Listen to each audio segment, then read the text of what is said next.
Good morning or afternoon or evening or whenever you're watching this sermon video. In this month, when our travel is quite limited, we are reading stories about the spread of the early church from the book of Acts.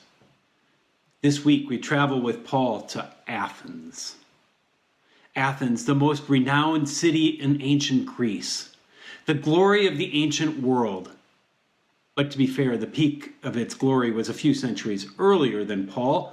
Still, with its architecture, its temples to the pantheon of Greek gods, its theater and poetry, its politicians, historians, and orators, all contributed to the glory and reputation of Athens as a cultural center of the ancient Greece.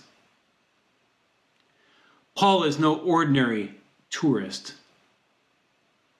Can you imagine Paul strolling through those city streets like some other tourists we know?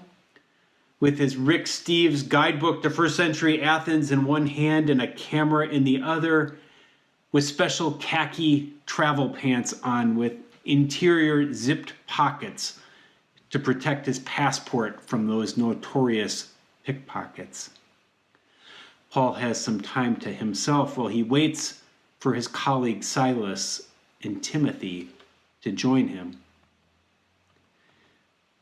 To travel again.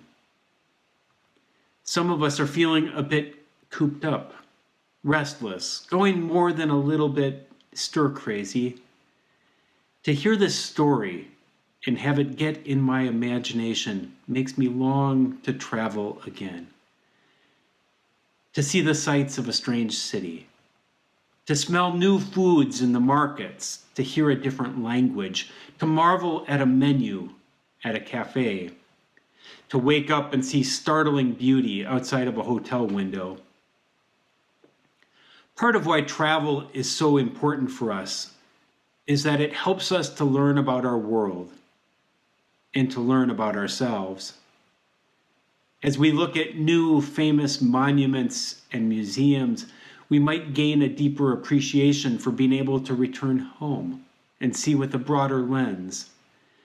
To have more appreciation for how the soil and the climate and the topography and the language and the food all work together to shape a culture and a people. But tourists can be a bit awkward, right?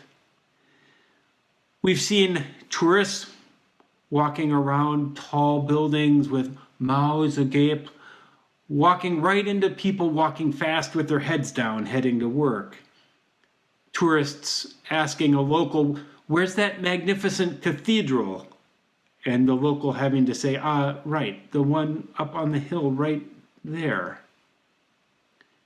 But to be a tourist is a wonderful thing, to see the sights of the world. Paul is looking around, noticing what is written and what is important. Comparing and contrasting, Paul would have seen all the statues, shrines, sanctuaries, and temples set up in honor of the Greek pantheon. And this is where Paul's style of tourism breaks from most of ours. Paul is not content to see and ponder. Paul starts talking and talking and talking. He has a willingness to engage that would make introverts cringe. He lets no opportunity for conversation pass him by. He is relentless in his focus. He goes to the synagogue and argues with those who are worshiping. He engages philosophers in pointed debate. In my head, I translate this scene to Paul as a modern-day tourist. Forgive me a flight of fancy or two. I imagine Paul arriving in Paris, hungry, and going to a restaurant about 5 o'clock, hungry and finding it still closed. So he goes back a few hours later and begins arguing with the staff and diners and chef that they're doing it all wrong. Who eats at 8 or 9 o'clock at night? Don't they know it's healthier to eat earlier in the evening? Paul in Paris.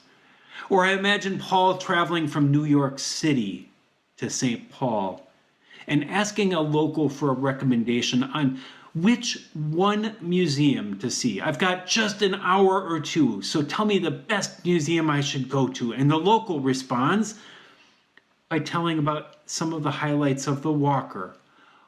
But there's also the Minneapolis Institute of Arts. And if you want to stay here in the capital city, you really shouldn't miss the Minnesota History Center and the Science Museum and the Children's Museum. And Paul, exasperated, cuts off our friendly member of Central, saying, I just asked for one recommendation. Come on, tell me what you really think, not this Minnesota nice. Back to our story.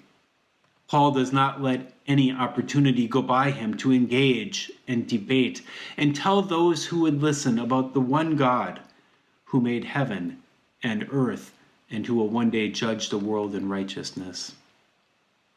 In this city of great buildings, of amazing creations, the Acropolis, the Propylaeum, the Parthenon, in the city with so many shrines to so many gods, Paul is trying to turn their attention to a different creator and to the one true God. Paul gets in their face about it, about all the idols and temples built to various Greek gods, talking about the God in whom we live and move and have our being. For Luke, this is the peak of his hero, Paul, bringing the gospel right to the center and magnificence of Greece. It's a complicated passage, the way that the plot of the story is wrapped around the content of Paul's unusual speech. Paul's trying to make connections to his audience, trying to use what is known and familiar to point toward the God we know is both known yet elusive. That's the work of preaching both then and now, to use examples that would be familiar to some, hoping that they are not there simply to amuse, but to point to the living God still at work in the world. Paul makes a connection between an altar he saw that had an inscription to an unknown God. And Paul is trying to say that to us, God is known, that God can be known, that the God Paul is trying to tell them about is not far from each of them, that Paul is talking about the God in whom we live and move and have our being. The mission is not an unqualified success. Some said, what does this babbler want to say? And I suppose every preacher has heard a version of that question. They put up with Paul, and a few are convinced, but not all. When they heard about the resurrection, our story draws to a close. Some scoffed, but others said, we will hear you again about this. Scholars are not clear if that was intended as a polite but final dismissal or genuine curiosity. And at that point, Paul left them, and we hear of a small number who joined him and became believers. The gospel always gets wrapped in culture. Not always in a great cathedral setting or on the Areopagus, Mars Hill, where speakers held forth in an open-air space overlooking the city of Athens. The good news of God that can be found within, but also challenge the assumptions of culture. And sometimes the gospel gets wrapped in the culture of our mundane daily lives, around our dining room tables, as we set priorities about how to spend our money and our time. As we try to make connections between these stories of the first century church and the church that is emerging in our time, we too must connect our faith with poets and philosophers, and to the movies that we are watching, to the memes we see on Facebook, to the wonderful videos of a British sportscaster and his Labrador retrievers. And we must challenge the idols and untruths of our culture and look for the sacred in those spaces built by human hands. But the church is not a museum.